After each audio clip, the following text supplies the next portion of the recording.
Sí, vamos a compartir Romanos capítulo 2, desde el versículo 1, vamos a estudiar hoy, hasta el versículo 16. No se preocupen, yo voy a leer y voy a explicarle a ustedes, ¿sí? Vale. Vamos a ver Romanos capítulo 2, desde el versículo 1, vamos a ver. Voy a leer. Por lo cual eres inexorable, oh hombre, quien quiera que seas tú que juzgas, pues en lo que juzgas a otro, te condenas a ti mismo, porque tú que juzgas, haces lo mismo. Sí. Estuvimos viendo el motivo de esta carta de apóstol Pablo a las personas que estaban en Roma. ¿Se acuerdan, no? Sí. Sí. En Roma, en un principio se habían quedado solamente los temerosos de Dios. Habían quedado a cargo de las sinagogas. ¿Se acuerdan? Sí. Y murió Claudio, el emperador Claudio. Luego se les permitió otra vez a los judíos que regresaran a Roma, ¿sí? Pero los temerosos de Dios ya estaban enaltecidos, entonces había un problema social con los temerosos de Dios, los prosélitos y los judíos. Había un problema social entre ellos, ¿no? El motivo es que los temerosos de Dios, ¿cómo se llama? Ellos habían eh, ellos habían hecho algo terrible. ¿Qué fue lo que ellos hicieron? ¿Se acuerdan? Los temerosos de Dios, cuando regresaron, ellos se encontraron con un movimiento muy grande que había. ¿Mm? Los temerosos de Dios comenzaron ya a querer separar el judaísmo, o sea, separar a los judíos y ellos crear una nueva corriente, ¿no? Ese era el problema que había, ¿no? Ellos querían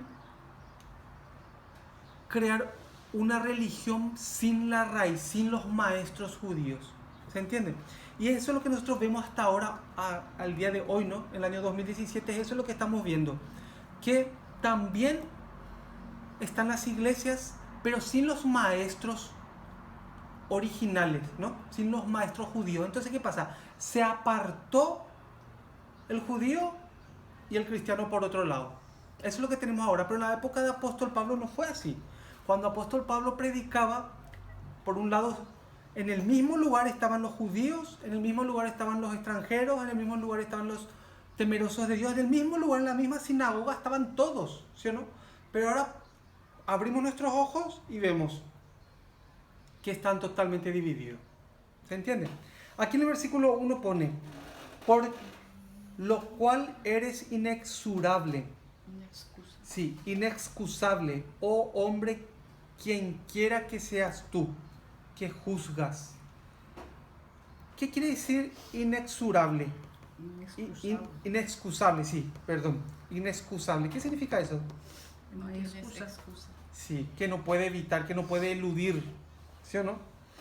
¿Qué dice aquí? Oh hombre, quien quiera que seas tú que juzgas.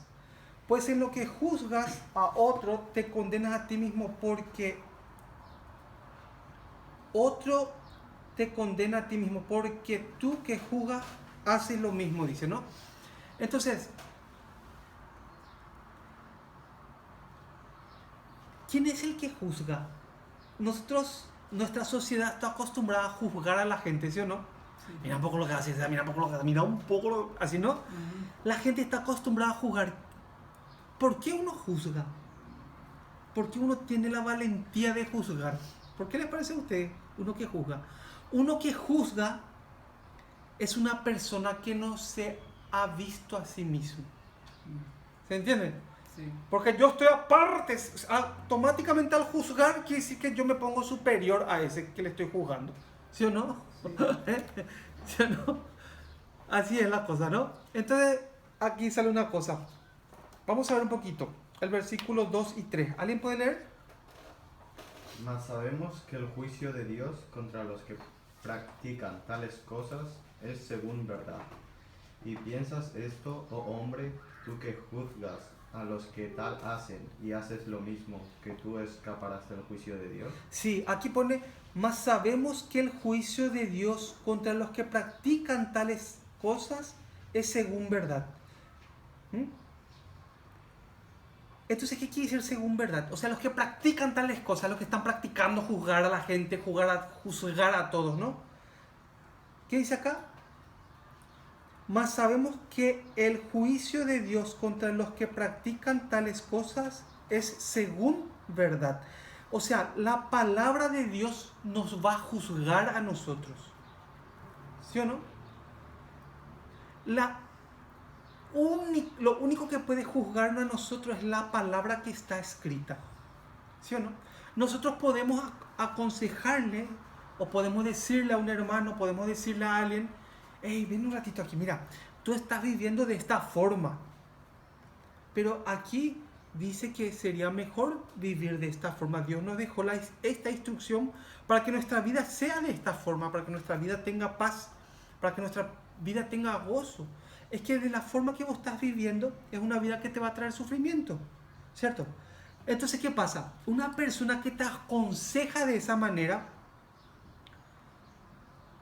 no está juzgando, sino está aconsejando, está mostrando. ¿Verdad que sí?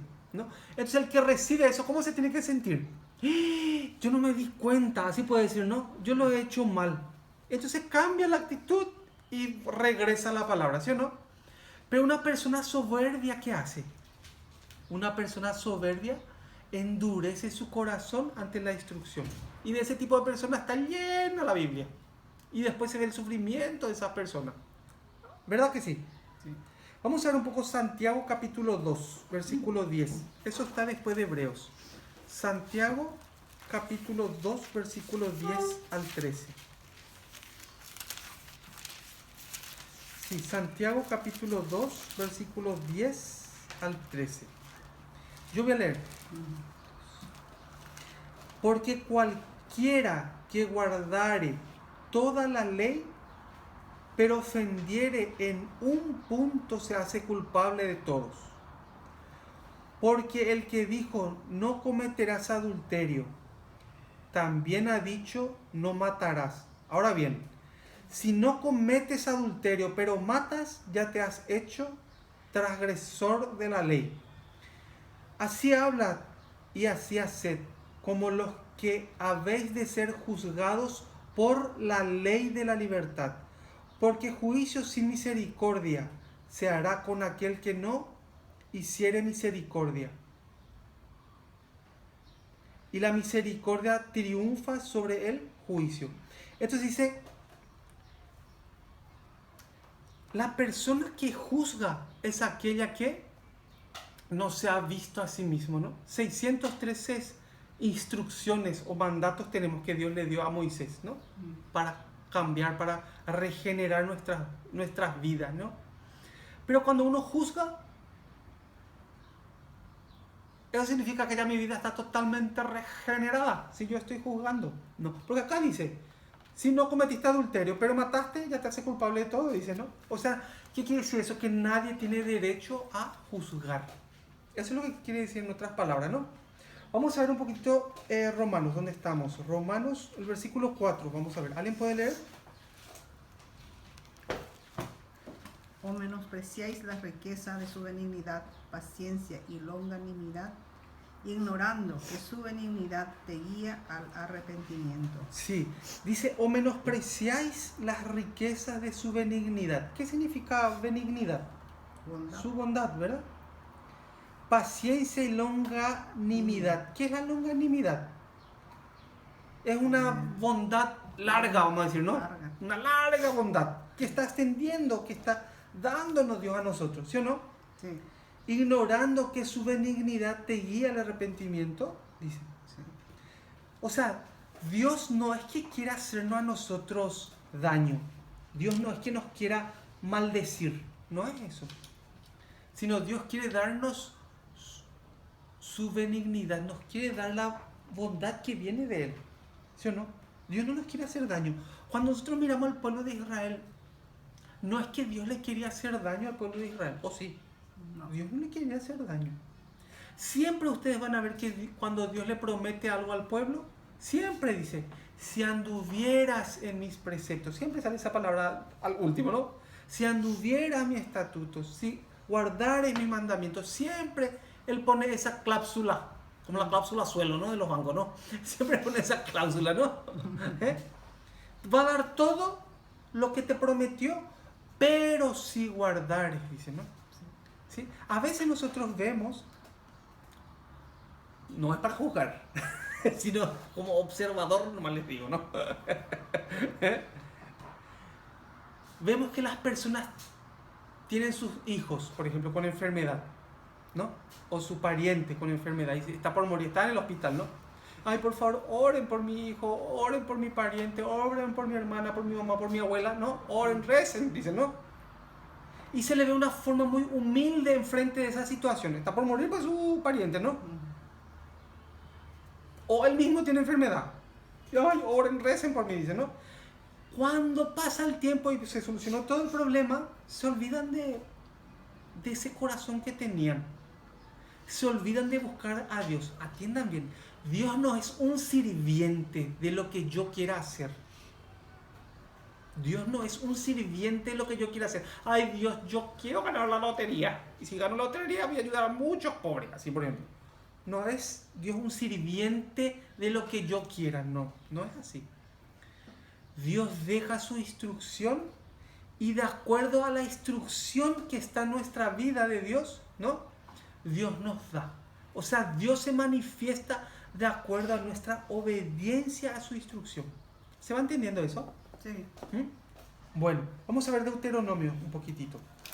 17:10. Deuteronomio 17:10.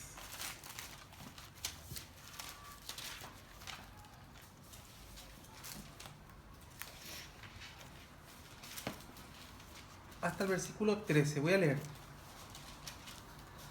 Y harás según la sentencia que te indiquen los del lugar que Jehová escogiere, y cuidarás de hacer según todo lo que te manifiesten, según la ley que te enseñen, y según el juicio que te digan. Harás, no te apartarás ni a diestra ni a siniestra de la sentencia que te declaren. Y el hombre que procediere con soberbia, no obedeciendo al sacerdote que está para ministrar allí delante de Jehová tu Dios, o al juez, el tal morirá, y quitarás el mal de en medio de Israel. Y todo el pueblo irá y temerá y no se ensoberbecerá. Bueno, hay una cosa aquí. Nosotros hemos visto la Torá, ¿no? La ley escrita, ¿no? Después hay otra ley, vamos a decir, que es la ley oral. ¿Se acuerdan, no? Sí. Hay una ley que hablan los sacerdotes que está diciendo aquí, ¿no? En la época de Moisés, por ejemplo, cuando había mucha gente, ¿no? Entonces se distribuían sacerdotes para diferentes... Los levitas se distribuían en diferentes tribus, ¿no? Para ministrar, para aconsejar a cada persona. Entonces venía una persona y él le ministraba, le decía qué conviene hacer en esa situación. Pero eso no estaba escrito pues, en la Biblia, en la Torah no estaba escrito. Sino el sacerdote interpretaba y le decía qué convenía hacer, ¿no? Y muchos no querían obedecer al sacerdote. ¿Qué dice acá?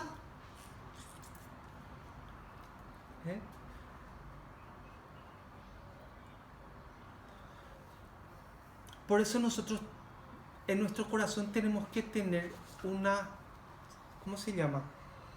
Tenemos que tener una humildad para recibir la palabra.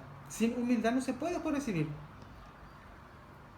Vamos a ver un poquito Salmos. Salmos 96.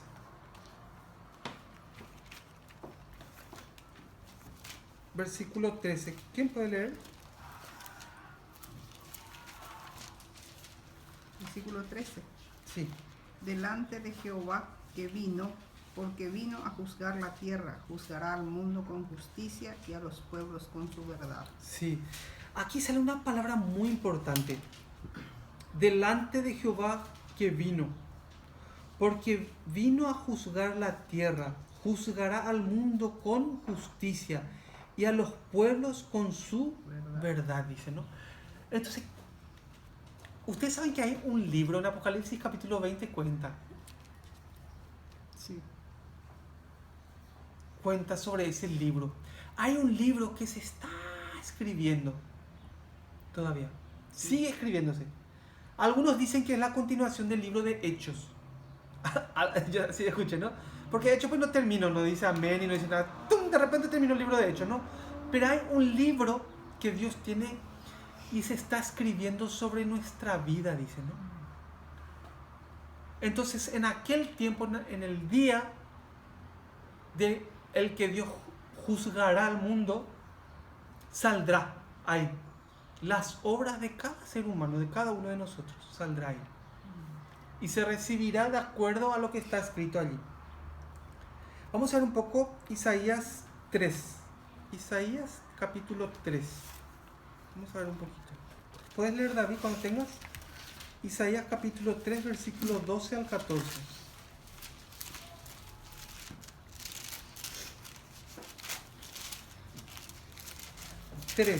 Capítulo 3, versículos 12 al 14. ¿Cómo dice Elías? David.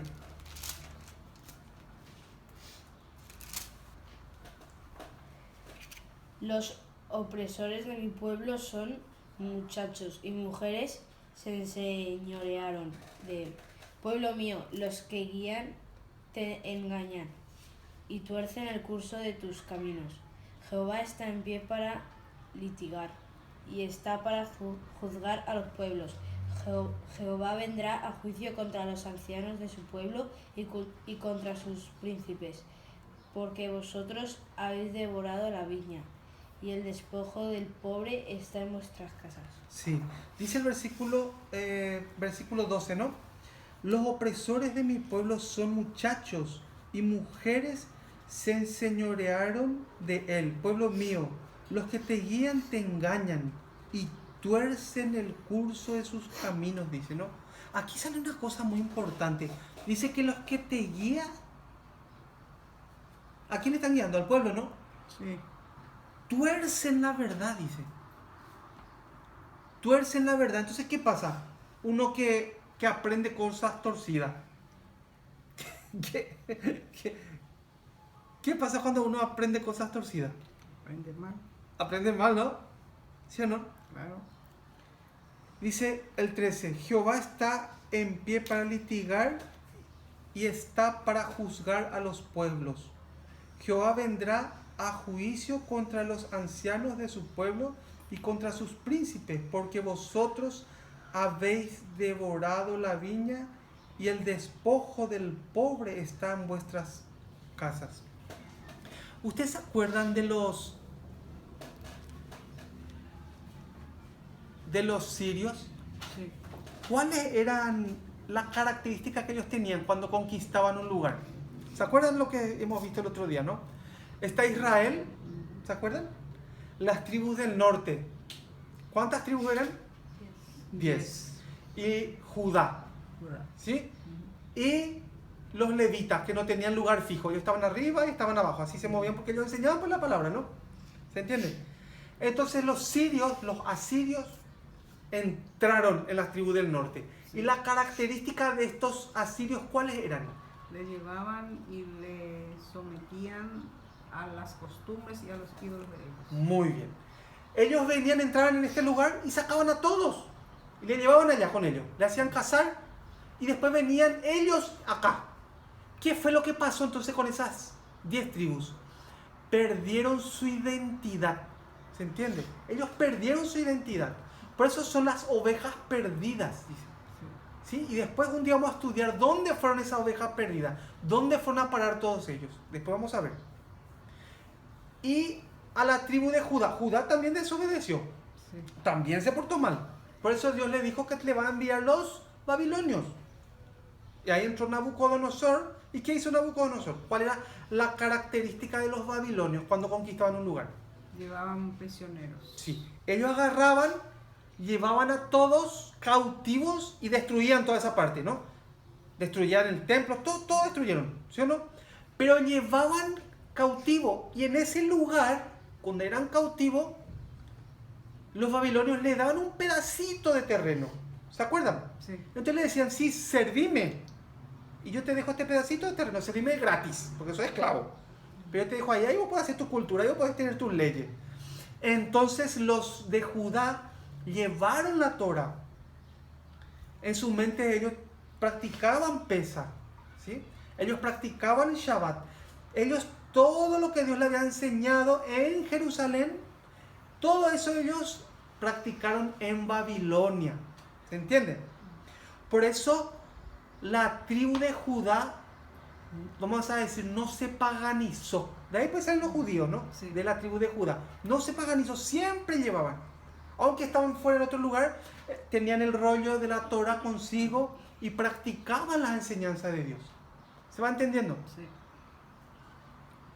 Bueno, vamos a ver San Mateo capítulo 19. San Mateo capítulo 19.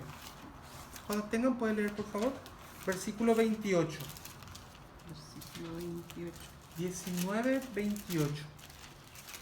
Y Jesús le dijo: de cierto os digo que en la regeneración, cuando el Hijo del Hombre se siente en el trono de su gloria, vosotros que me habéis seguido, también os sentaréis sobre 12 tronos para juzgar a las 12 tribus de Israel.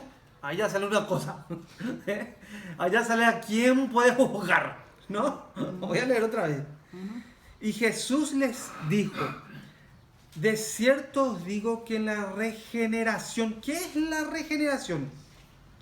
La regeneración del reino prometido por Dios. ¿Se acuerdan? Sí. La palabra evangelio, ¿se acuerdan?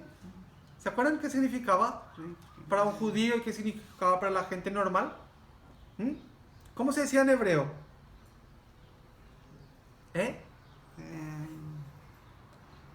Comienza con D.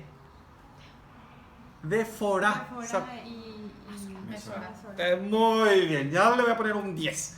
Sí, Défora, Mésora, Másora, ¿no? Que era lo que Dios prometió y lo que el Mesías iba a cumplir. ¿Se entiende? Entonces aquí está hablando el versículo 28, atiendan bien. Y Jesús le dijo: de cierto os digo que en la regeneración, ahí está hablando de la regeneración. ¿Qué es la regeneración? Cuando Jesús, Yeshua, venga en Jerusalén, esté el tercer templo, ¿sí o no? Y entremos en la era milenial. ¿Y qué es lo que va a pasar ahí? Acá pone: cuando el Hijo del Hombre se siente en el trono de su gloria, ¿dónde va a ser eso? En Jerusalén. En Jerusalén, en el templo El tercer número templo. 3. Sí. Vosotros que me habéis seguido también os sentaréis sobre 12 tronos. Entonces, ¿a quién le está hablando ahí? De las tribus. de Le Israel. está hablando a ¿quién? A nosotros. Dice: vosotros que me habéis seguido también os sentaréis sobre 12 tronos. Sí. ¿Quiénes son esos 12? De las 12 tribus de Israel. Sí, pero son 12 discípulos, ¿no? Sí. ¿Se entiende? Esos 12 discípulos también con Jesús van a estar ahí. Y ellos van a juzgar, dice, ¿no? Ujú. ¿Sí? Para juzgar a las 12 tribus de Israel. Ahora, yo no sé de qué tribu soy.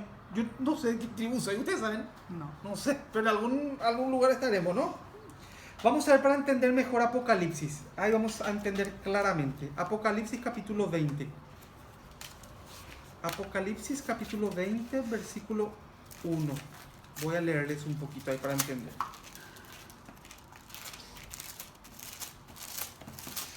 Apocalipsis capítulo 20, versículo 1. Vi a un ángel que descendía del cielo con la llave del abismo y una gran cadena en la mano. Y prendió al dragón, la serpiente antigua, que es el diablo y Satanás, y lo ató por 1000 años. ¿Ya saben qué está pasando? Sí. ¿Qué pasa? Satanás fue atado. ¿Y Sí. después qué pasó? Y lo arrojó al abismo y lo encerró y puso un sello sobre él para que no engañase más a las naciones hasta que fuese cumplidos 1000 años. Y después de esto debe ser desatado por un poco de tiempo. Entonces vamos a ubicarnos en el futuro. ¿Qué es lo que va a suceder? En Jerusalén va a estar puesto el tercer templo. Mm. El segundo templo Nos acordamos, ¿no? Que se destruyó 70 años después de Cristo por medio del general romano Tito. ¿Se acuerdan? Sí. Desde ahí hasta hoy que yo estoy hablando, todavía no se comenzó el tercer templo a construir. Pero este que está hablando aquí, Apocalipsis 20, ya está el tercer templo y ya está Jesús sentado, Yeshua sentado y los 12 apóstoles también.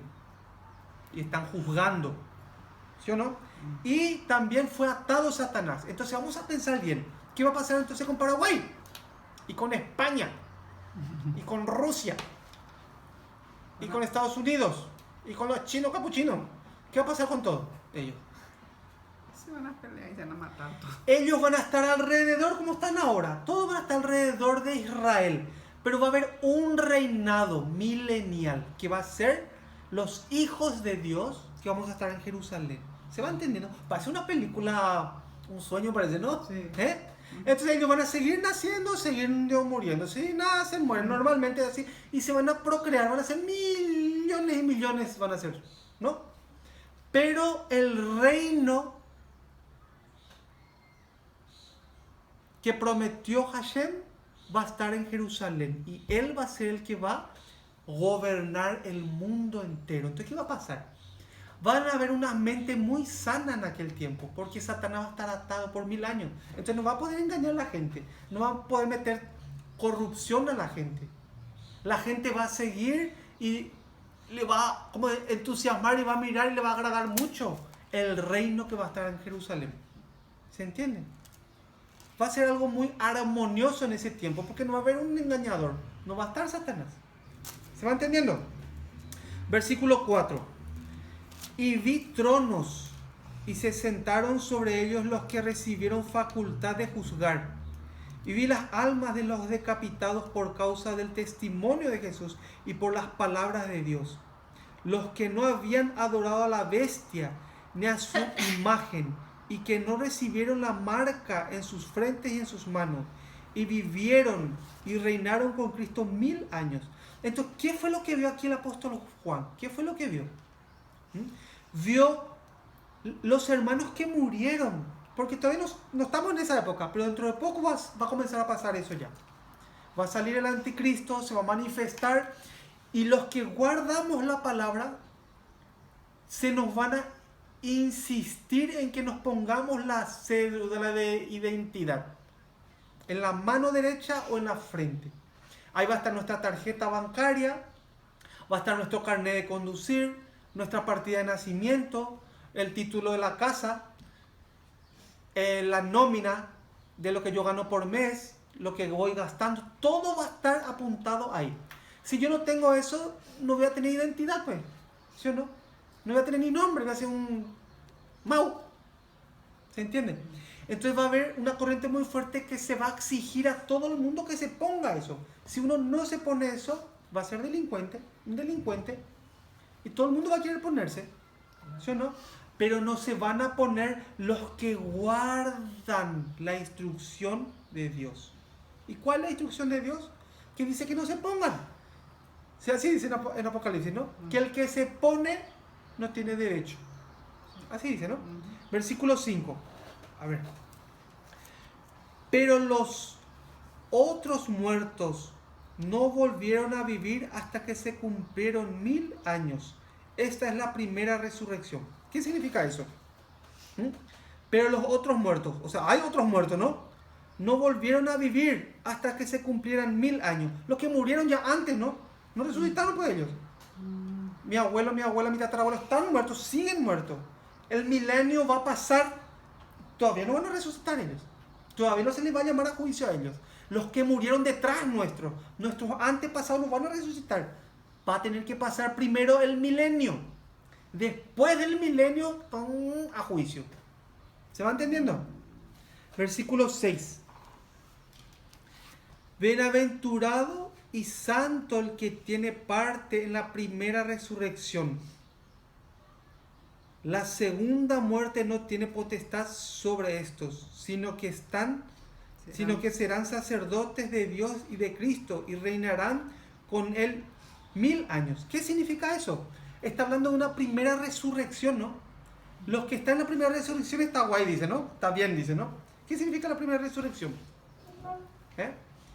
Los que resucitaron para reinar en el milenio, para que sean también sacerdotes ahí. ¿Qué quiere decir ahí? Que ahí va a estar Moisés, que ahí va a estar Abraham, que ahí va a estar apóstol Pablo, ahí van a estar todos los santos y todos los que quedamos en el mundo. ¿Se entiende? Entonces pues es bienaventurado el que está en la primera resurrección, dice. ¿Qué quiere decir entonces eso? Que es parte del reinado del Mesías. ¿Se entiende? ¿Cómo? Sí, exactamente. Entonces los segundos, ¿qué son? Los que son parte de la segunda resurrección, ¿qué son? Son que los que no son partes del reinado del Mesías, los que van a pasar a condenación. ¿Se va entendiendo? Sí. Bueno, vamos a ver, versículo 7. ¿Alguien puede leer bien fuerte? Cuando los 1000 años se cumplan, Satanás será suelto de su prisión. Sí. Cuando se cumplan esos 1000 años de reinado, automáticamente ¿qué va a pasar? Se le soltará a Satanás. ¿Y dónde va a ir él? Cuando se le suelte del abismo, ¿dónde va a ir? Directamente va a subir otra vez al mundo. Y va a comenzar a hablar a Rusia, va a comenzar a hablar a Estados Unidos, va a comenzar a hablar a Italia, a toda Europa, a todo el mundo. ¿Para qué? Para destruir el reinado del Mesías. Van a querer subir y hacer una gran guerra contra Israel. ¿Se entiende? Sí. Bueno, voy a leer, versículo 8. Sí. Y saldrá a engañar a las naciones que están en los 4 ángulos de la tierra, a Gog y a Magog, a fin de reunirlos para la batalla, el número de los cuales es como la arena del mar. Mucha gente, ¿no? Sí. Y subieron sobre la anchura de la tierra y rodearon el campamento de los santos y la ciudad amada. ¿Eso dónde es? Jerusalén. Muy bien. Y de Dios descendió fuego del cielo y los consumió. ¿Qué pasa ahí? Allá no hay tu tía, ¿no? No es así que con ondita no vayan a andar. Directamente va a descender del fuego del cielo. Todos se quedan ahí carbonizados, ¿no? ¿Sí? Y después, el 10, ¿qué dice?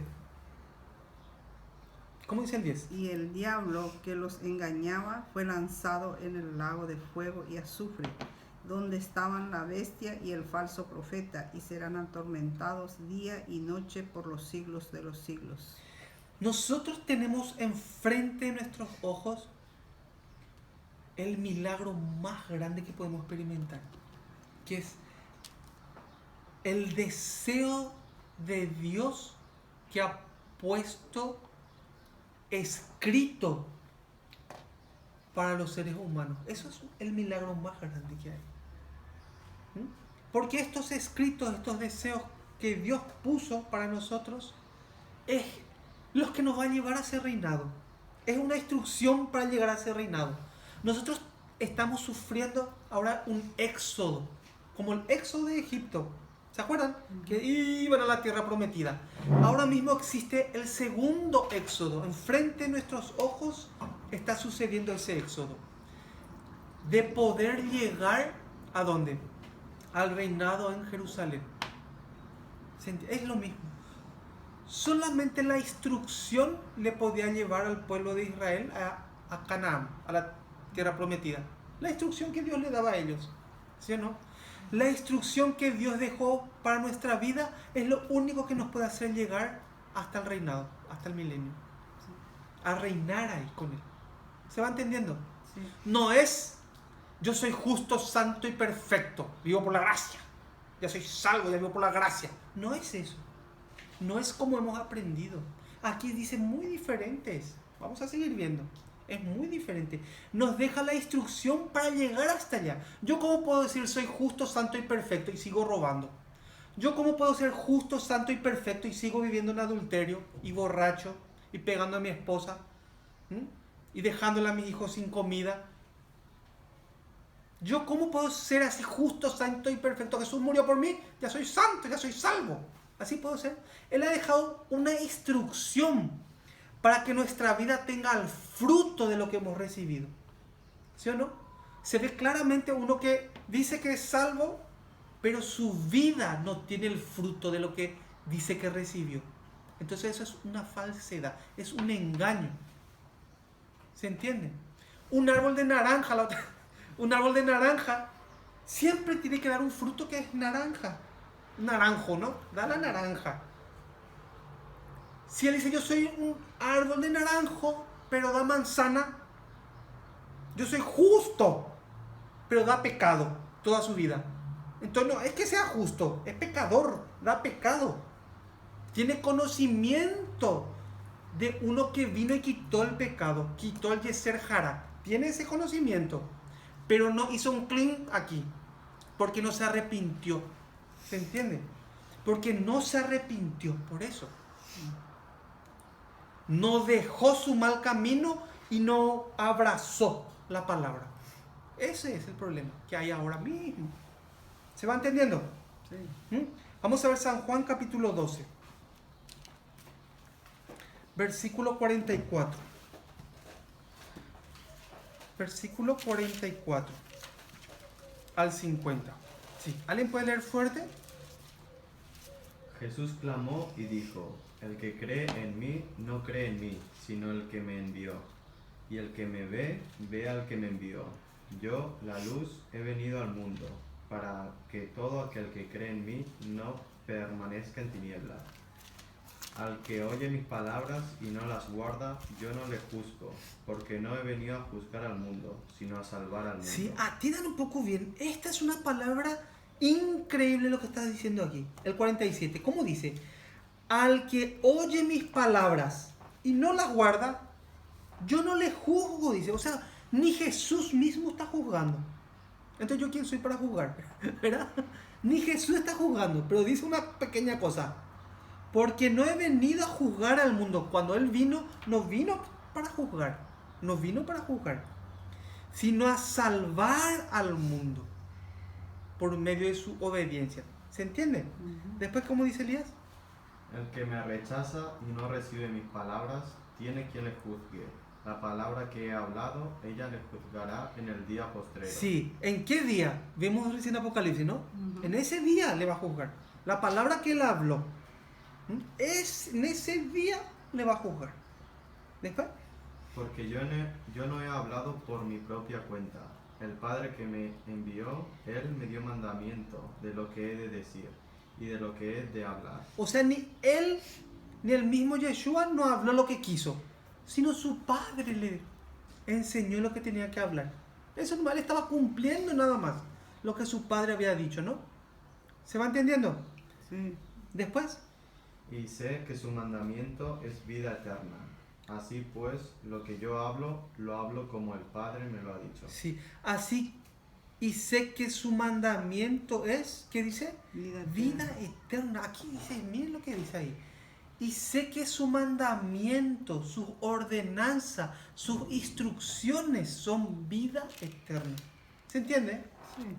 Sí. Vamos a ver un poquito más. Deuteronomio 30. Vamos a seguir viendo.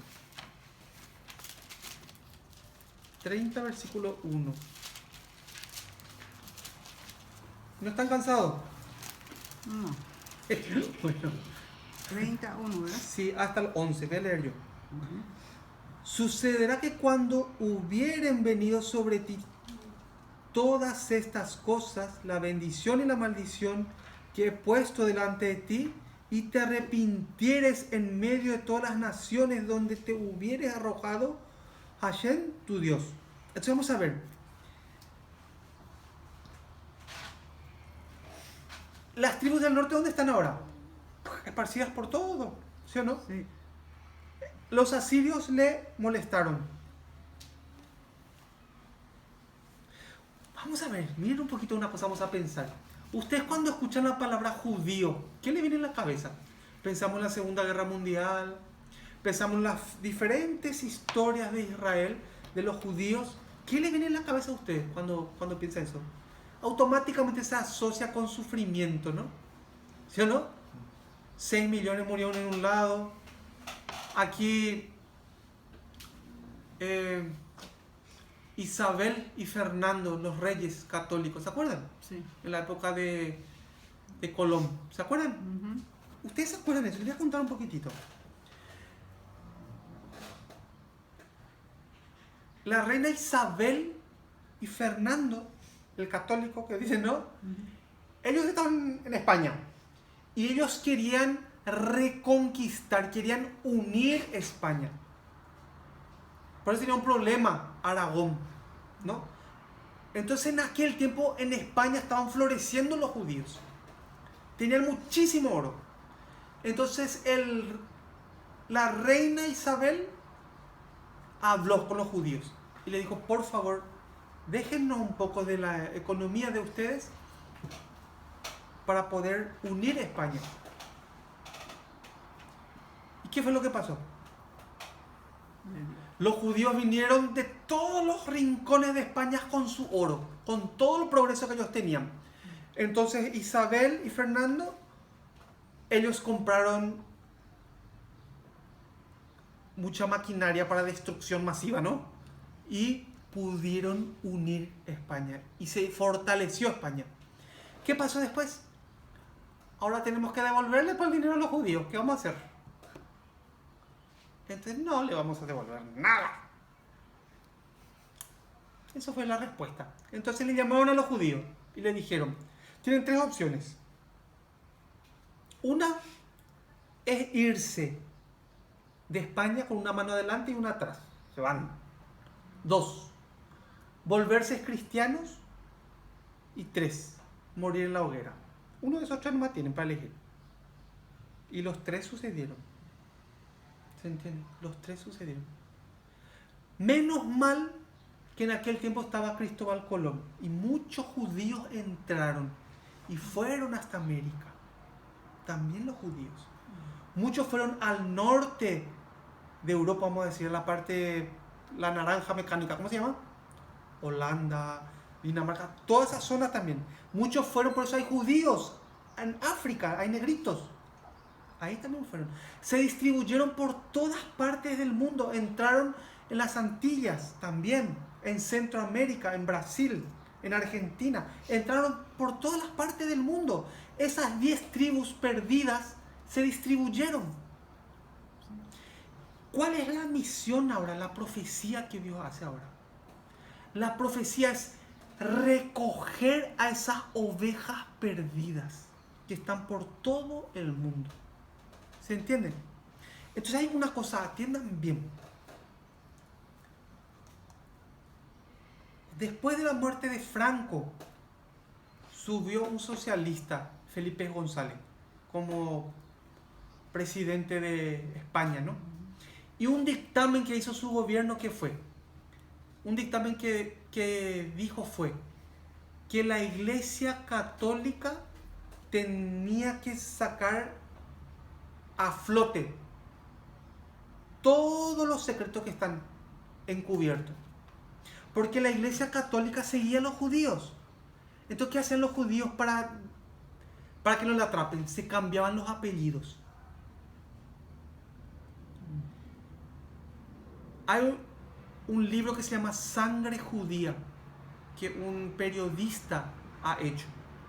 Y ahí salen 30.000 apellidos que se cambiaron. Por ejemplo, Rivera, Rojas, Zapatero, Rodríguez, López también sale. Entonces, ¿qué fue lo que pasó? Latinoamérica especialmente está lleno de sangre judía. Pero la gente no tiene nada que ver con judaísmo, porque se perdió la identidad. ¿Se va entendiendo? Sí. Se perdió la identidad judía. Entonces la misión, ¿cuál es? La misión es que sus ovejas perdidas vuelvan al origen. Vuelvan a su raíz que perdieron.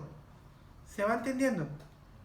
Para nosotros, como nuestros padres, nuestros abuelos, nuestros tatarabuelos, nunca nos enseñaron porque no sabían, porque se perdió la identidad. Y para nosotros esto que estamos hablando parece algo muy lejano, muy raro, nos parece, ¿no? Sobre el judaísmo, ¿no? Nos parece muy raro. Sobre Pesaj, las fiestas que Dios había mandado. Es que hay cosas muy raras, nos parece, porque no hemos aprendido. porque nos paganizamos ya. Dios lo que hace ahora es que hace sonar el shofar. Shofar es ese cuerno, ¿no? Y muchos en todo el mundo están escuchando este sonido de la llamada de Dios. A muchos le hacen un tilín, le hace aquí adentro. ¿Se entiende? A muchos no. Pero de todos los ángulos de la tierra están escuchando ese. ¡Tin! Y ese es el éxodo. Por medio de su palabra es tan fuerte que toca el alma de uno que escucha ese shofar, que escucha la llamada de Dios por medio de la palabra. No es una emoción, no es una emoción, no es una religiosidad, no es eso. Sino el fondo de nuestra alma se conecta con esta palabra y busca. Es increíble, enfrente de nuestros ojos está sucediendo eso ahora mismo en todo el mundo. De África están mirando a Jerusalén. De España muchos estamos mirando a Jerusalén. Tenemos la esperanza de ser reinado del Mesías.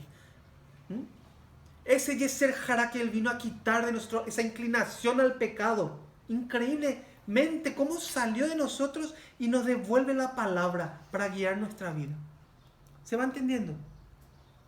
Muchos pueden escuchar esa voz, ese shofar, el sonido de la llamada que Dios hace. ¿Se va entendiendo? ¿Sí? Bueno, versículo 2, vamos a ver. Deuteronomio 32. Y te convertirás a Jehová tu Dios y obedeceréis su voz conforme a todo lo que yo te mando hoy, tú y tus hijos, con todo tu corazón y con toda tu alma. Entonces Jehová hará volver a tus cautivos y tendrá misericordia de ti, y volverá a recogerte de entre todos los pueblos a donde te hubiese esparcido Jehová tu Dios. Imagínate, eso está pasando ahora. Miren, en Deuteronomio ya escribió Moisés. Ya vio Dios la desobediencia que iba a haber. 4. Aun cuando tus desterrados estuvieran en las partes más lejanas que hay debajo del cielo, de allí te recogerá Jehová tu Dios, y de allá te tomará, y te hará volver Jehová tu Dios a la tierra que heredaron tus padres, y será tuya, y te hará bien, y te multiplicará más que a tus padres. Muchas veces escuchamos nosotros sobre la restauración de Israel. Así escuchamos, ¿no?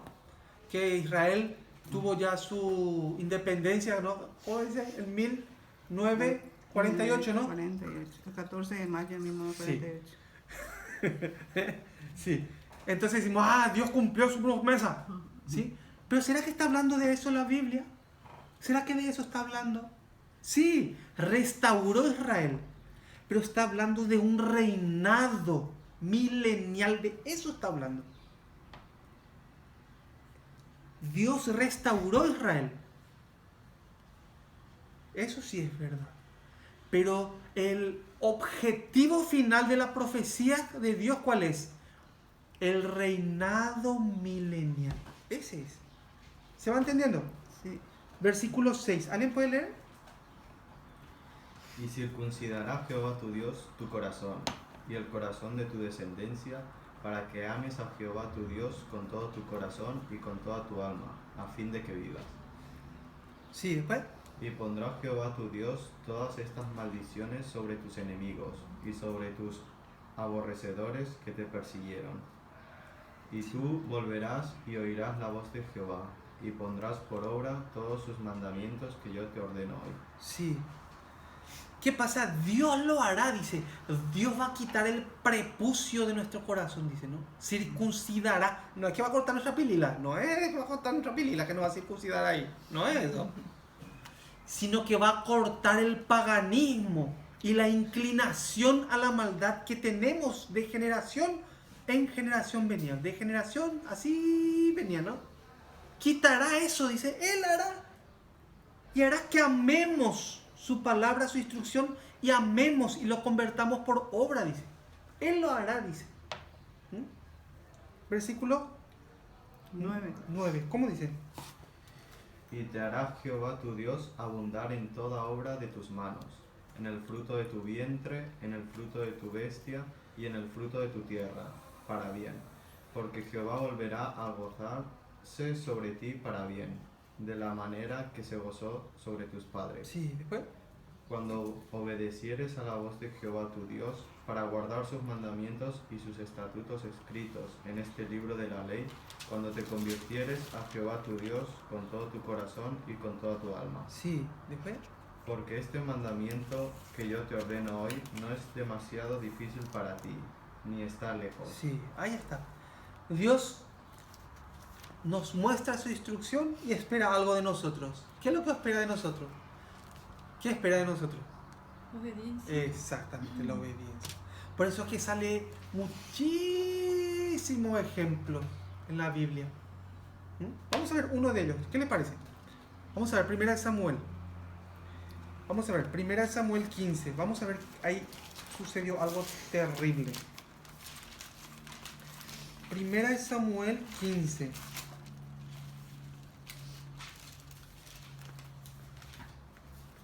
Yo les voy a contar un poquitito la historia, ¿sí? Para que entiendan un poco mejor, ¿sí? Vale. 1 Samuel capítulo 15. Voy a leerle un poquito. Después Samuel dijo a Saúl: Jehová me envió a que te ungiese por rey sobre su pueblo Israel. Ahora pues, está atento a las palabras de Jehová. O sea, Samuel, un siervo de Dios, ¿no? Se acerca a Saúl y le dice que esté atento ¿a quién? A la palabra de Dios. Dios ahora mismo, en este tiempo, aquí en 1 Samuel 15, quiere cumplir algo. ¿Qué es lo que Dios tenía en su corazón? Cuando miraba, quería juzgar a un pueblo, al pueblo de Amalek, a los amalecitas.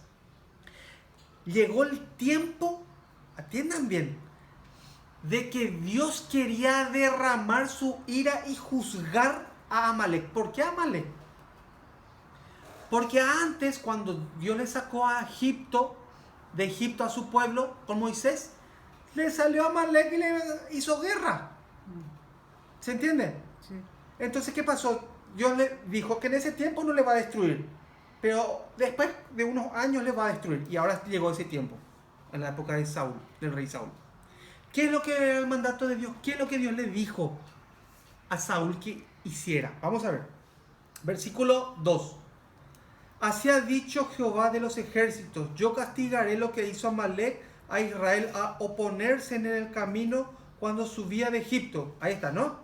Después hiere a Amalek y destruye todo lo que tiene, y no te apiades de él. Mata hombres, mujeres, niños, y aun los de pechos, vacas, ovejas, camellos y asnos.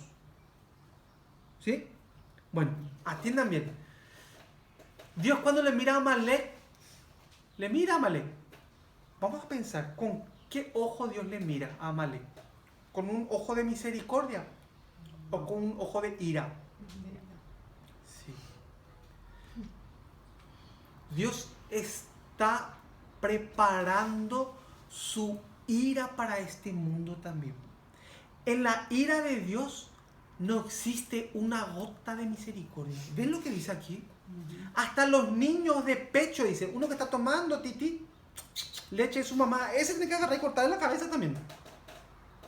Nosotros podemos pensar, uy, pero ese Dios es terrible, ¿no? Miren y Siria, miren lo que pasa ahí. Incomparable con lo que va a venir. Dios está guardando su ira para derramar durante 10 días en este mundo. Durante 10 días caerá la ira de Dios en este mundo. En esa ira no existe una gota de misericordia. Dios quiere destruir a Amalek. ¿Por qué? Porque Amalek le siguió al pueblo de Dios. Y Dios ahora quiere castigar. Pero ¿qué pasa? Saúl no entiende ese corazón. El rey Saúl. El rey Saúl no entiende ese corazón de Dios. ¿Qué es lo que quiere hacer Saúl? Le agarró a Amalek. Amalek es el rey, ¿no? Sí, el rey. Agag 8, el versículo 8. ¿Alguien puede leer? Y tomó vivo a Agag, rey de Amalek, pero a todo el pueblo mató a filo de espada. Sí. ¿Qué fue lo que hizo él? Atiendan un poco bien. Agarró y destruyó, le mató a todos los soldados, todo. ¿Y después qué hizo? le agarró vivo al rey Agag. ¿Y después qué hizo? Y guardó todas las ovejas, las vacas y todo lo que tenía. ¿Por qué? Atiendan un poco bien. El rey Saúl guardó todas las ovejas que eran del rey. Porque ¿qué quería hacer Saúl? Quería agarrar esa oveja y sacrificar para Dios. ¿Qué hay de malo en eso? Atiende un poco, vamos a ver. Versículo 9. ¿Alguien puede leer fuerte? Y Saúl y el pueblo perdonaron a Agag, y a lo mejor de las ovejas y del ganado mayor, de los animales engordados, de los carneros y de todo lo bueno, y no lo quisieron destruir, mas todo lo que era vil y despreciable destruyeron. Sí. Entonces, todo lo que era vil y despreciable, ¿para quién? Eso hay que pensar. ¿Para quién era vil y despreciable? Para Saúl. Pero para Dios, todo era vil y despreciable. ¿Ven la diferencia que hay? Saúl, algunas cosas no eran vil y despreciable. Pero la oveja quería guardar él para ofrecerle a Dios. ¿Sí o no? Miren un poco. Y se acerca el profeta Samuel. ¿Y qué has hecho? Locamente hiciste, así le dice. ¿Por qué no mataste todo lo que Dios te dijo? Tan fácil era matarla a todos. ¿Sí o no? Miren un poco. Versículo 12. Sí, ¿alguien puede leer? Madrugó luego Samuel para ir a encontrar a Saúl por la mañana. Y fue dado aviso a Samuel diciendo: Saúl ha venido a Carmel. Y he aquí se levantó un monumento y se dio la vuelta y pasó adelante y descendió a Gilgal. Vino pues Samuel a Saúl y Saúl le dijo: Bendito seas tú de Jehová. Yo he cumplido la palabra de Jehová. ¿Qué piensa el rey Saúl? ¿Que cumplió la palabra? Sí. Así está pensando él. Yo cumplí fielmente lo que me dijo Dios. Y ahí estaba la oveja y todo eso ahí. 14, ¿cómo dice? Samuel entonces dijo: Pues, ¿qué balido de ovejas y bramido de vacas es este que yo oigo con mis oídos? Sí, Samuel estaba ahí, de repente, estaba ahí, no, estaba ahí, no. Y dice: ¿qué bramido de vacas y ovejas que estoy escuchando? ¿Qué le dice Saúl? ¿Qué dice? Y Saúl respondió: De Amalek los han traído, porque el pueblo perdonó lo mejor de las ovejas y de las vacas para sacrificarlas a Jehová tu Dios, pero los demás lo destruimos. Entonces dijo Samuel a Saúl: Déjame declararte lo que Jehová me ha dicho esta noche. Y él le respondió: Di. Y dijo Samuel: Aunque eras pequeño en tus propios ojos, no has sido hecho jefe de las tribus de Israel, y Jehová te ha ungido por rey sobre Israel. Y Jehová te envió en misión y dijo: Ve, destruye a los pecadores de Amalek y haz de guerra hasta que los acabes. ¿Por qué pues no has oído la voz de Jehová, sino que ha vuelto al botín? ¿Has hecho lo malo ante los ojos de Jehová? Sí. Entonces, ¿qué pasa? El rey Saúl piensa que está bien. Él piensa que está bien, piensa que cumplió, aunque le venció a los amalecitas. Dios me ayudó a vencerle a los amalecitas, así estaba pensando él. Dios me ayudó, yo cumplí, yo soy un siervo de Dios, soy un rey que Dios ha puesto, soy muy fiel. Así está pensando él ahora. Versículo 20. Y Saúl respondió a Samuel: Antes bien he obedecido la voz de Jehová, y fui a la misión que Jehová me envió, y he traído a Agag, rey de Amalek, y he destruido a los amalecitas. Mas el pueblo tomó del botín ovejas y vacas, las primicias del anatema, para ofrecer sacrificios a Jehová tu Dios en Gilgal. Y Samuel dijo: ¿Se complace Jehová tanto en los holocaustos y víctimas como en que se obedezca las palabras de Jehová? Ciertamente el obedecer es mejor que los sacrificios, y el prestar atención que la grosura de los carneros. Entonces, ¿qué pasa? En ningún momento nosotros podemos ver algo. Atiendan bien. En ningún momento nosotros no podemos ver el arrepentimiento del rey Saúl. No podemos ver eso. Él lo que hace ahora, ¿qué es? Se está justificando su acción. Sí. ¿Se entiende? Voy a adelantar un poquito más. Versículo 25. El versículo 24, sí. 24. Entonces Saúl dijo a Samuel: yo he pecado, pues he quebrantado el mandamiento de Jehová y tus palabras, porque temí al pueblo y consentí a la voz de ellos. Perdona pues ahora mi pecado y vuelve conmigo para que adore a Jehová. ¿Se arrepintió o no? El rey Saúl se arrepintió o no de lo malo que había hecho. Vamos a ver. Aquí aparentemente está arrepentido, ¿no? Vamos a ver qué pone el 26. Y Samuel respondió a Saúl: no volveré contigo porque desechaste la palabra de Jehová y Jehová te ha desechado para que no seas rey sobre Israel. Atiendan un poco bien. Samuel le está diciendo ya a Saúl: Jehová te ha desechado para no ser más rey de Israel. Así le está diciendo. Entonces, ¿qué tiene que hacer él? El rey Saúl, ¿qué tiene que hacer ahí? Si recibe ya, Dios dice que no vas a ser más rey, que te va a echar y va a traer a otro mejor que vos. ¿Qué tiene que hacer entonces él ahí? Vamos a ver el 27. Y volviéndose Samuel para irse, él se asió de la punta de su manto y éste se rasgó. Entonces Samuel le dijo: Jehová ha rasgado hoy de ti el reino de Israel y lo ha dado a un prójimo tuyo mejor que tú. ¿Y después qué hace? El 30. Y él le dijo: yo he pecado. Saúl le dice: yo he pecado, pero te ruego que me honres delante de los ancianos de mi pueblo y delante de Israel, y vuelvas conmigo para que adore a Jehová tu Dios. Atiendan un poco bien.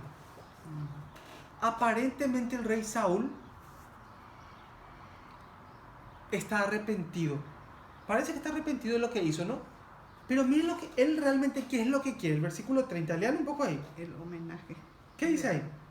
Y él dijo: yo he pecado, pero te ruego que me honres delante de los ancianos de mi pueblo y delante de Israel, y vuelvas conmigo para que adore a Jehová tu Dios.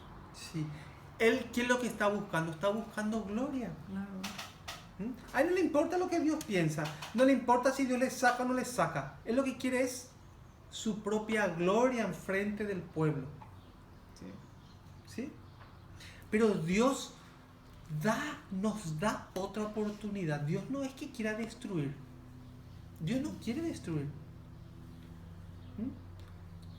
Si Samuel se arrepintiera realmente, que haga lo que haga Dios como le parezca y se arrepiente. El rey David, ¿cuántas veces se equivocó? También le tenía que haber echado a él, ¿no? Le mató a Urías, le embarazó a Betsabé, ¿se acuerdan? Sí. Censó al pueblo, mucha maldad él ha hecho. Pero ¿por qué Dios se comportó con David de una forma de perdón y con Saúl no se portó de igual manera? ¿Por qué no? Porque había un corazón diferente. Dios quiere dar la misericordia. Aquel que se merece es la misericordia. Aquí Saúl lo que quiere es recibir los honores que no le corresponden. Exacto. Gloria, lo que quiere es gloria. Vamos a terminar, vamos a ver Romanos. Vamos a seguir. 4. ¿Cómo dice el versículo 4? O menospreciáis la riqueza de su benignidad, paciencia y longanimidad, ignorando que su benignidad te guía al arrepentimiento. Sí, dice: o menospreciáis la riqueza de su benignidad, de su bondad, ¿no? Paciencia y longanimidad, o sea, su bondad larga, su bondad paciente para nosotros. Eso desprecia, dice. Ignorando que su benignidad, que la bondad de Dios te guía al arrepentimiento. O sea, la bondad de Dios, su paciencia y su espera, ¿qué es lo que tiene que producir en nosotros? ¿Qué es lo que tiene que producir? tiene que producir un arrepentimiento de mi manera de vivir fuera de la palabra. ¿Se entiende? Sí. ¿Mm? Vamos a ver Segunda de Crónicas, un poquito más. Vamos a ver, Segunda de Crónicas. A ver, David, cuando tengas lee. Segunda de Crónicas 24.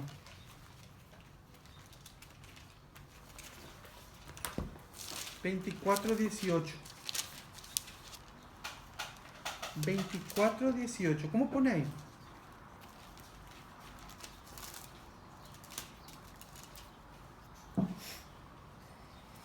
Y desampararon la casa de Jehová, el Dios de sus padres, y sirvieron a los símbolos de Asera y a las imágenes esculpidas. Entonces la ira de Dios vino sobre Judá y Jerusalén por su pecado. Sí, ¿qué fue lo que hicieron ellos? Es increíble lo que están haciendo. ¿Qué fue lo que hicieron? Tenían su estatua de acera ahí, ¿no?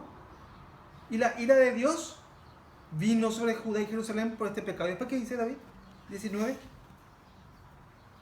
Y les envió profetas para que los volviesen a Jehová, los cuales les amonestaron, mas ellos no los escucharon. ¿Qué es lo que hizo Dios? Envió profetas y le amonestaban. ¿Qué significa amonestar?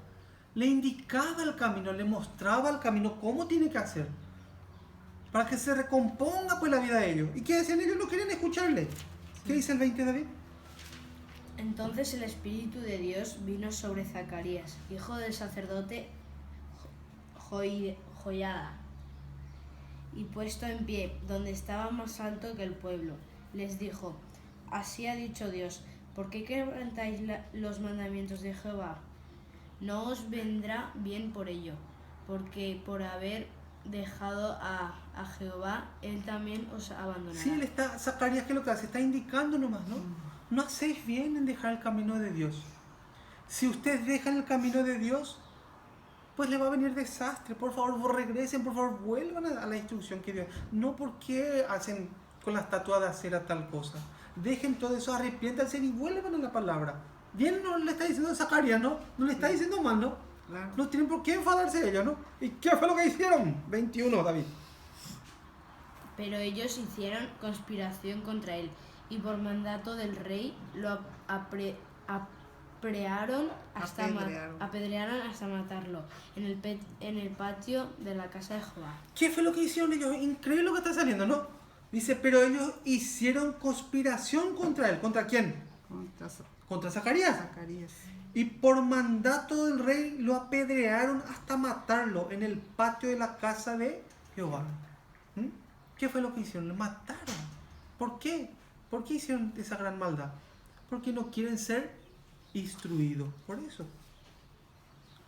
Eso también sucederá en el futuro, en esta época. Muchos también van a ser así. Decapitados, también dice. Sí. Vamos a volver a Romanos. Vamos a continuar. Versículo 5. A ver, David, cuando tenga, lee, por favor. Pero por tu dureza y por tu corazón no arrepentido, atesoras para ti mismo ira para el día de la ira y de la revelación del justo juicio de Dios. Sí, ¿qué es lo que está atesorando Dios? ¿Qué es lo que está guardando?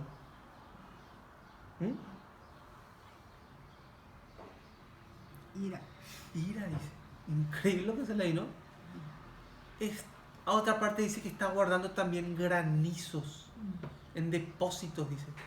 Y después más adelante sale una de las guerras que vendrán y que mayormente van a morir por medio de ese granizo que le cae en la cabeza a la gente. Van a morir más por el granizo que se cayó que por las balas, que por las bombas. Versículo 6, ¿cómo pone? El cual pagará a cada uno conforme a sus obras. Sí, vamos a ver un poquito Salmo 62, 12. Vamos a ver, Salmo 62, 12.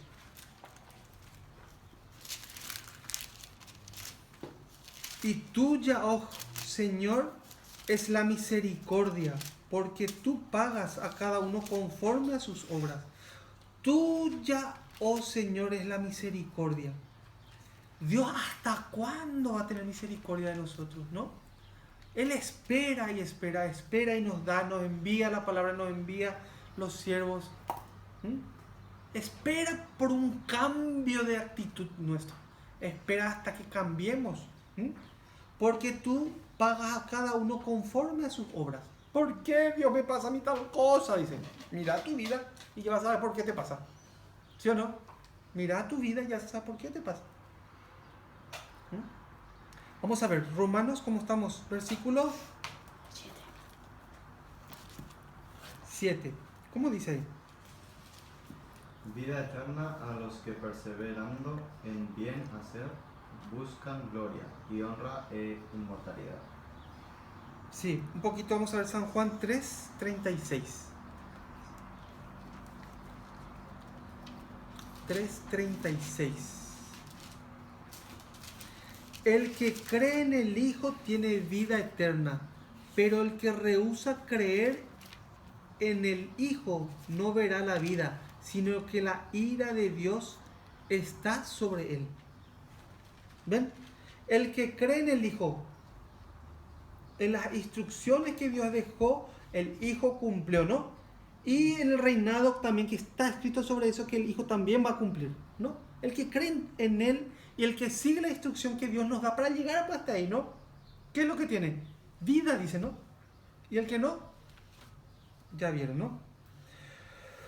Bueno, versículo 7, vamos a ver otra vez. Vida eterna a los que perseverando en bien hacer buscan gloria y honra e inmortalidad. Esta palabra parece un poco soberbia, ¿no? ¿Verdad? Vida eterna a los que perseverando en bien hacer. ¿Qué es perseverando en bien hacer? ¿Qué significa eso? Los que procuran en hacer la instrucción que Dios da, ¿no? ¿Sí o no? Buscan gloria y honra e inmortalidad. Algunos están pensando en, apóstol Pablo contaba, ¿no? Como ese que el que corre, ¿no? Que corre por la medalla, ¿no? ¿Sí o no? Aunque haya corrido mucho, pero si llega último, no vale nada por su corrida, ¿no? Sí. ¿Se entiende? De eso es lo que se trata todo, de correr para llegar al lugar adecuado. Ezequiel 5, vamos a ver. Ezequiel 5.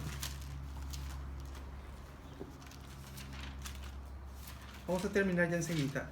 Ezequiel 5, del 6 al 11. Voy a leer yo.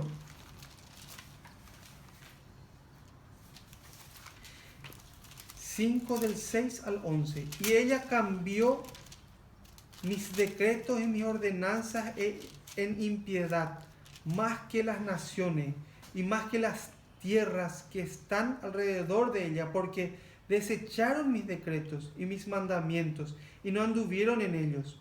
Por tanto, así ha dicho Jehová: por haberos multiplicados más que las naciones que están alrededor de vosotros, no habéis andado en mis mandamientos, ni habéis guardado mis leyes, ni aún según las leyes de las naciones que están alrededor de vosotros habéis andado.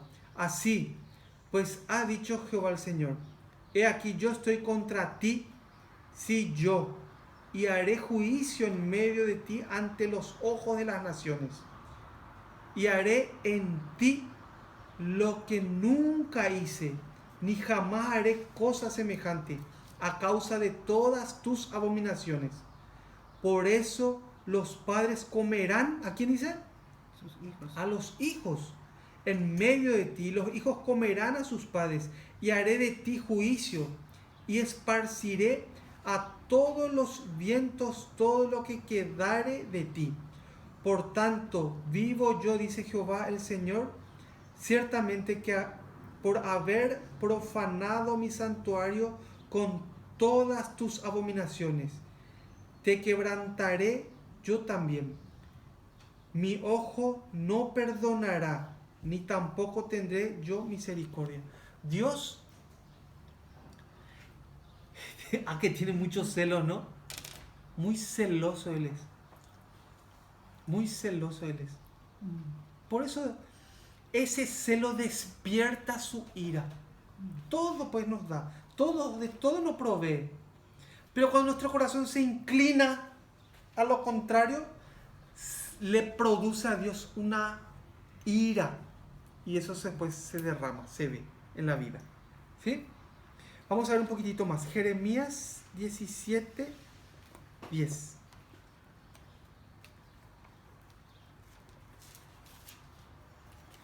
Jeremías 17, 7 al 10. Bendito el varón que confía en Jehová y cuya confianza es Jehová, porque será como el árbol plantado junto a las aguas, que junto a la corriente echará sus raíces y no verá cuando viene el calor, sino que su hoja está verde. Y en el año de sequía no se fatigará ni dejará de dar fruto. Engañoso es el corazón más que todas las cosas y perverso. ¿Quién lo conocerá? Yo Jehová, que escudriño la mente, que pruebo el corazón para dar a cada uno según su camino, según el fruto de sus obras. Dios actúa de acuerdo a qué? De acuerdo a las obras que yo tenga. ¿Se entiende? Dios no quiere destruirnos. Dios no quiere destruir a Israel. No quiso destruir. No quiso tirar a todos, a las 10 tribus afuera. No quiso él hacer todo eso. ¿Pero por qué ha hecho? Porque han cruzado la línea. ¿Se entiende? Cuando se cruza la línea, ¡ping!, ahí ya produce ira en Dios. Y después ya se manifiesta. ¿Sí? Apocalipsis 20, 12, vamos a ver.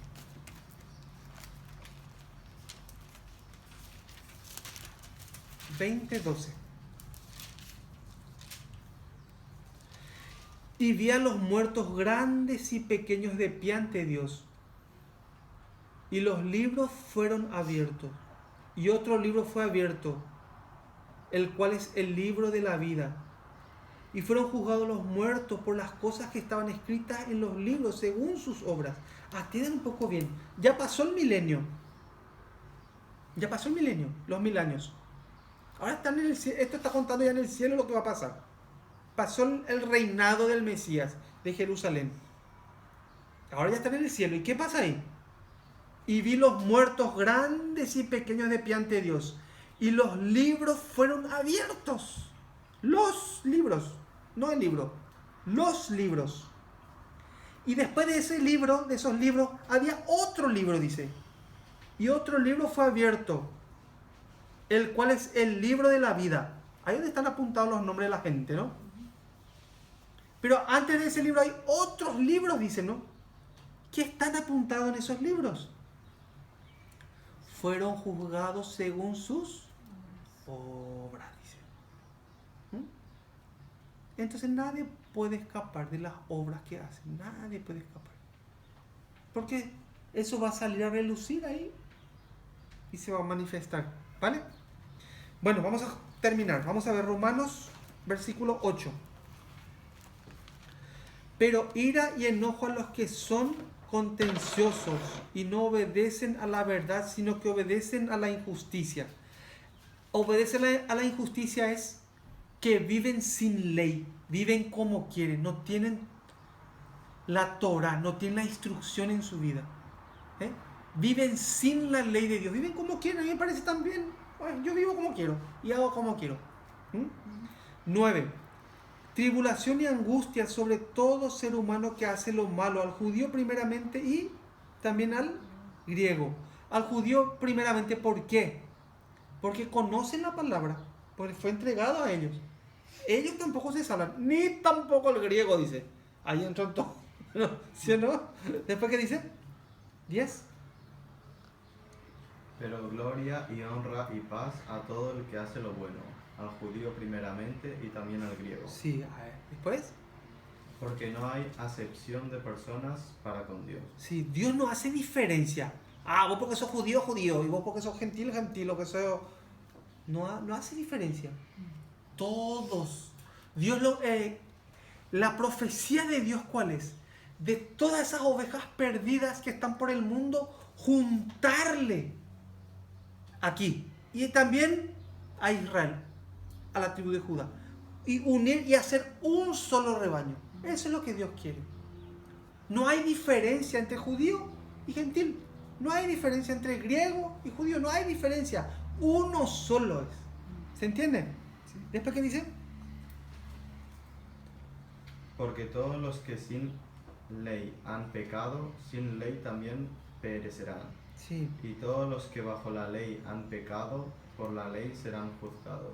sí. Porque no son los oidores de la ley los justos ante Dios, sino los hacedores de la ley serán justificados. No, yo soy justo, santo y perfecto. Me voy al cielo ya. Pues ya soy ya justo. Jesús ya murió por mí. ¿Pero qué dice acá en el 13? Y le dan un poco el 13 otra vez. Porque no son los oidores de la ley los justos ante Dios. No, son los oidores. ¿Qué dice? Sino los hacedores de la ley serán justificados, dice. Así dice, ¿no? Los hacedores. Por eso dice hacedores de la ley, ¿no? Hacedores. ¿Qué pasa? Tiene que haber un cling, algo aquí en el corazón que produjo eso. ¿Sí o no? La ley para un griego, ¿cómo era que dijimos? ¿Qué significaba? Era algo que te restringe, que te minimiza, que te prohíbe, ¿se acuerdan? Sí. Pero la ley para un judío, ¿se acuerdan de la flecha que le enseñaba a dar en el blanco a veces? Sí. El dibujito en paleohebreo. Ujú. Es algo que te instruye para que tu vida te vaya bien. Entonces, la vida de un justo, ¿cuál es? Es la vida de una persona que cambió porque está instruido y él es obediente. ¿Se entiende? ¿Se va entendiendo? ¿Y qué es lo que hace que nosotros seamos obedientes? Es ese Yeser Hará que sacó el Mesías. Esa inclinación del mal que había en nuestra vida. Eso fue lo que él quitó. ¿Se va entendiendo? Entonces nosotros queremos caminar tanto con la instrucción de Dios porque Él ya solucionó mi problema. Él solucionó ese problema de inclinación hacia el mal, de adulterar, de robar, de matar, de mentir, de codiciar. Él ya solucionó ese problema. Y ahora encima me pone esta instrucción. Entonces yo agarro y amo eso. Me convierto en un hacedor. ¿Se entiende? Bajo la ley, ¿es uno qué? No puede, pues. Pues él piensa que tiene que hacer todo eso para ser salvo. Pero no puede, pues. Entonces está bajo un peso grandote. Pero no pasó con él el arrepentimiento, por eso es. ¿Se va entendiendo? A ver, versículo 14, por favor.